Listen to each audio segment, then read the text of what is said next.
what do I mean by that? Is a gateway, a planetary gateway, if you will.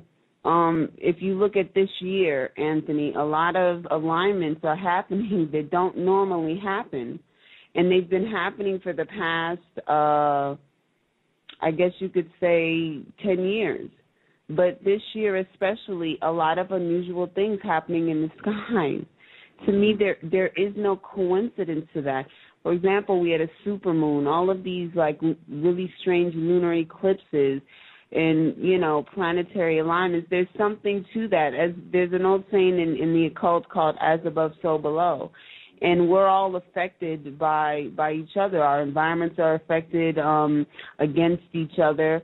So I perceive seeing the 1111 as some type of spiritual warning. And as you just said, all of our daemons hooking up and tapping into this greater consciousness, if you will, and giving us, I guess you could say, a heads up. I mean, there are many different perspectives to look at this. It can also be seen as a program from the powers that be. I've heard people say that as well.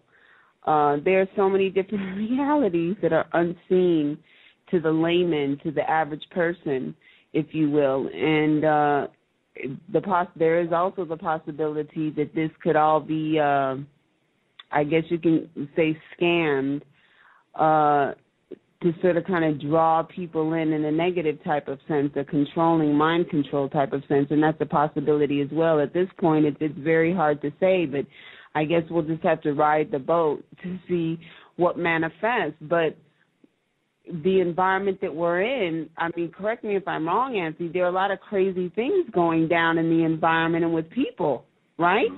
Yes. So there's got to be, to me, there's something to this 1111 phenomenon with consciously awake people and people on a certain path that is spiritually relevant in a good way and not necessarily a bad way, if you will. Well, couldn't we? We could posit the situation that, just as a very quick recap in terms of cheating ferryman, what cheating ferryman suggests is that if you have deja vu sensations, the idea that you feel you've been here before, this to me is evidence of a real reality, that in fact you have been here before and you have lived this life and you are existing in effectively a recording of the life that you lived last time round. But it's more complex than that, because I suggest that it's more akin to a super duper first person computer program. And within that computer program, we all exist, and we all create that computer program, and we select the course of action within the program, depending upon our actions. In other words, every action we make has a reaction, and every choice we make has outcomes. You know, and again, I keep coming back to the movie analogy of the movie Butterfly Effect, and the idea that whatever we do, it goes through. Now, what I've suggested is that there are, in the many worlds of politics, something put forward by a guy called Hugh Everett III in 1957. This suggests that there are literally trillions of universes, and there's trillions of dear Nunez's, and there's trillions of Anthony Peake's, all of whom have laid down within this super-duper computer program a life that they have lived.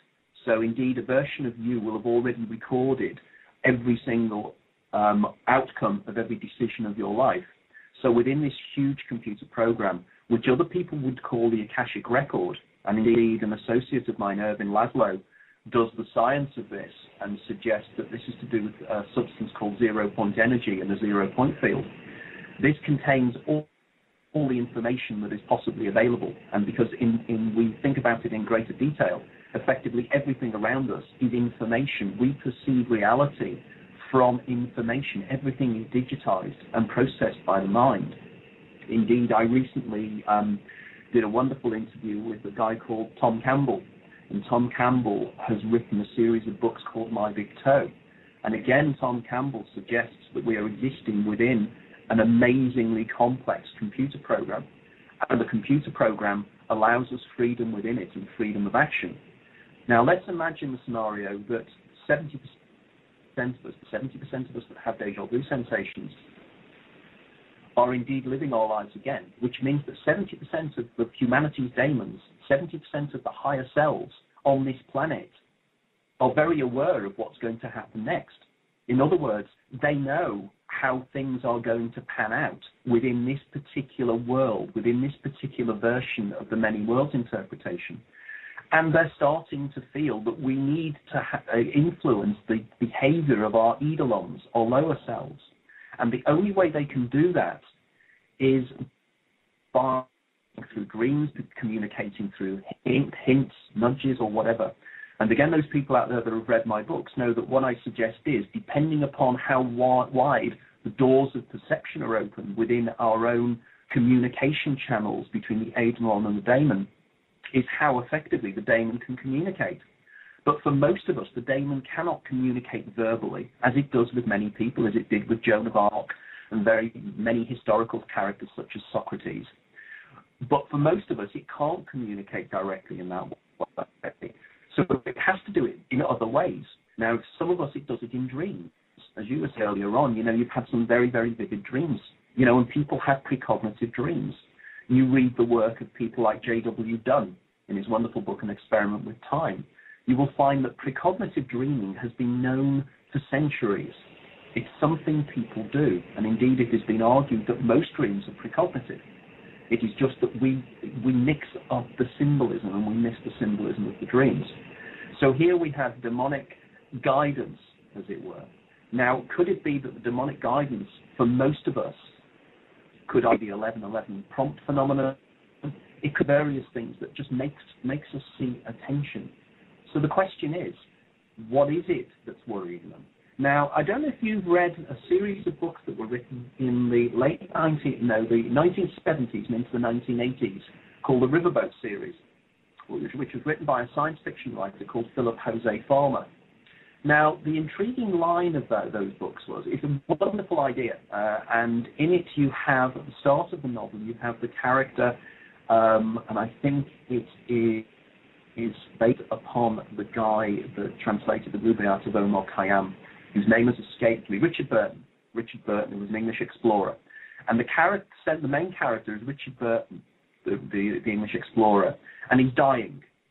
And as he dies, he then wakes up, and he dies, and then he finds himself waking up, and he's at a riverbank, and all around him are people all waking up, and they're all naked, they're all hairless, and they're all about 22 years of age. And what has happened is every human being that has ever lived has been reborn on this planet called Riverworld. And there's a river on this planet that runs from the North Pole all the way around the planet to the South Pole. Now, the question is, what has happened? And in the book, various characters from history meet up and they develop this thing called the riverboat. And they build a riverboat. Mark Twain is involved, and Hermann Goring, and various other characters. Alice Liddell, the little girl from Alice in Wonderland. And they're all characters that get together. But the interesting thing is, as they travel, they discover that no human beings are on the planet that lived more than 15 years after a particular date.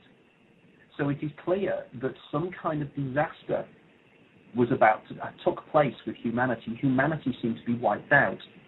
And the question is, they try to find out. Now, could be what's happening now is that we're in the position that we are having the inklings, the nudges, that something is about to take place. And if we don't change our behavior, we are going to face a disaster. But because we can collectively control our environment, we need to collectively be aware of these things and do something about it, which is, again, something that Tom Campbell argues. Tom argues that we are a huge collective consciousness, and this collective consciousness is existing in this planet, and we are all part of this huge consciousness. And the consciousness itself is trying to evolve, and it evolves through developing love. And love, effectively, is by bringing, and I always get this wrong, to bring down the level of dissonance within the energy fields around us. And it does this by love, by everybody helping each other out and such like. It's called entropy, is the technical term for it. And an area of high entropy is an area where there's high friction, there's wars, there's everything else. Where if you go into a low entropy, it's where there is everything everything is in order and people are communicating with each other, they're working with each other and helping each other. And is this what we're facing now? Could this be what this is all about? Well, to be honest, I'm listening to you as you speak, and I really believe what you just said. It completely resonates with my spirit. Number one, because I've had, like I just stated, dreams that are not normal, and I'm not the only one. Any examples? Give me examples of some of these dreams. How are they manifesting themselves? I've had dreams where I've been, in the middle of chaos, and it's always the same dream and I'm in New York, but it's combined with a Midwestern city. And the scene is chaos. People are running to their cars. They're putting boxes in their cars and getting their children into cars, and I'm in slow motion. Mm. And there's a train that comes through the dream. And I always seem to miss the train, but it's for a good reason.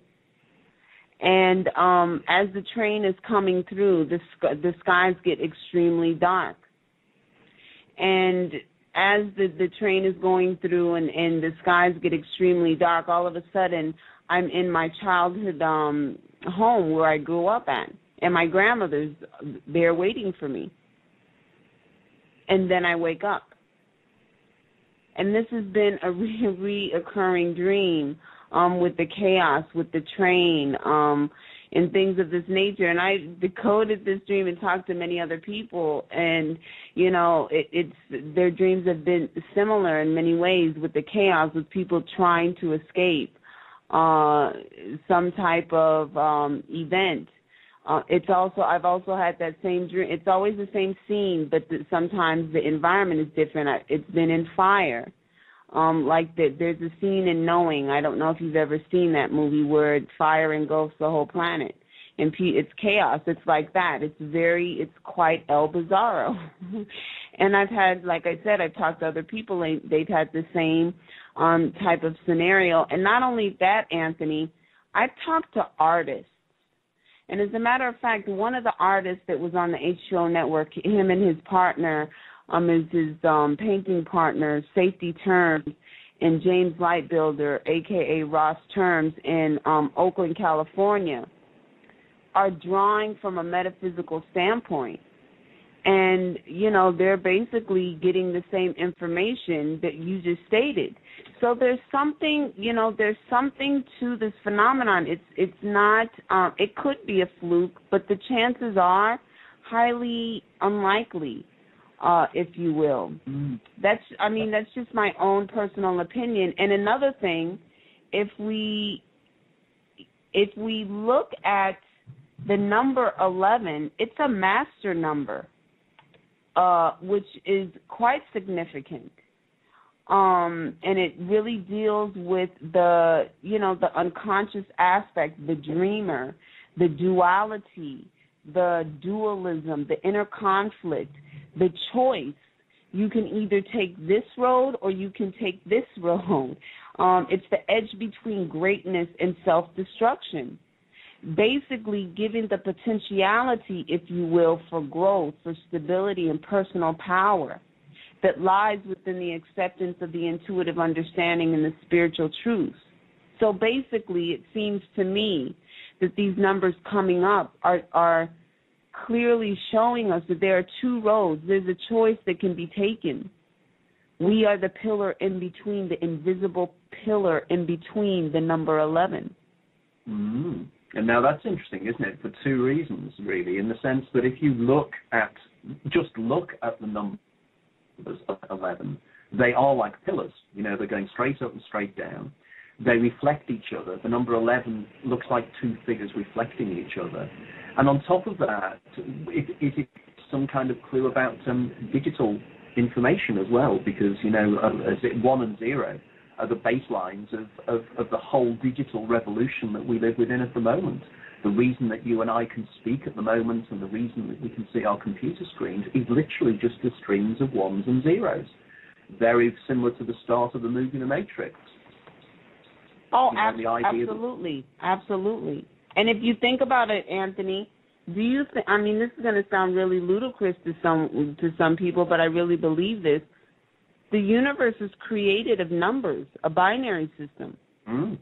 So, this is exactly what Tom Campbell argues. Exactly. So, not for nothing, if a being or a species, which I believe they're already here, by the way, and it's not just one, it's many, but that's a whole other show, they would not be communicating in what we call English. It would be a binary system. It would be numbers. They could be translated into something else.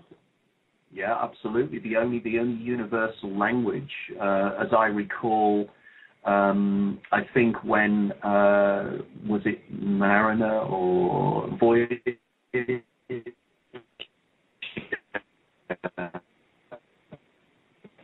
When Voyager had very much symbols and numbers, and I think they probably placed something like pi, because of course, pi would be a universal number that would be recognized by any civilization out there. Now, clearly, the universal language is the language of numbers, and indeed, from Newton onwards, the amazing thing is how science started to discover that everything can be reduced down to numbers. And that's what everything is. It's numbers. It's calculations. And how it is that we've managed to build a whole science based upon our knowledge of mathematics. So clearly, when we look down into the deeper recesses of reality, when we look down into subatomic particles, we start to get the patterns of numbers. One of the major issues that people have in explaining quantum mechanics to the layperson is because it works its beauty within maths, or as you'd say in American math. Without the math, they couldn't do it. We use our words and our language to explain incredibly beautiful concepts. I was reading recently that only really a mathematician can appreciate the beauty of Einstein's 1915 paper with his special theory, whichever one was the special theory of relativity and one was the general theory of relativity, and I can never remember which one was which. But effectively, the beauty of what Einstein says is in the language of math, and therefore numbers are profoundly important. And it is almost as if the message is there for us, and we can't quite see it. That if we break down reality into its digital format, we realize that language and maths and everything is information. And there was an English astronomer called Jeans, and he turned around and he said that as I get more into things, I realize that the universe is not a great mechanical device, but a great thought. And that's because, thought itself is probably digital. And indeed, if we then extrapolate from this and move into some of the latest ideas about the nature of reality and the nature of how consciousness works, we go down the route of holograms. And the human brain works on holographic principles. And whatever is the reality that we perceive out there, it's again in a holographic form. And of course, holograms again can be digitized and work in that way. And I think we're starting to realize now that our senses in many ways deceive us into seeing the universe in a way that it's not. It's the human brain that constructs the reality around us that makes us see it the way it is. And indeed, one can argue that if it is true that we do create our own reality to some extent, even though we do work with other people and we interface with other people, this could be one who have very, very strongly held religious beliefs, or very, very strongly spiritual beliefs, or very, very strong rationalist beliefs. And this is because their reality is created by their mind. So therefore, the things they see around them support their belief systems. So therefore, that's why it would be very difficult for an arch skeptic listening to this conversation to accept anything we say, because literally, for their worldview, or what the philosophers would call their phaneron, what we're talking about just doesn't make sense.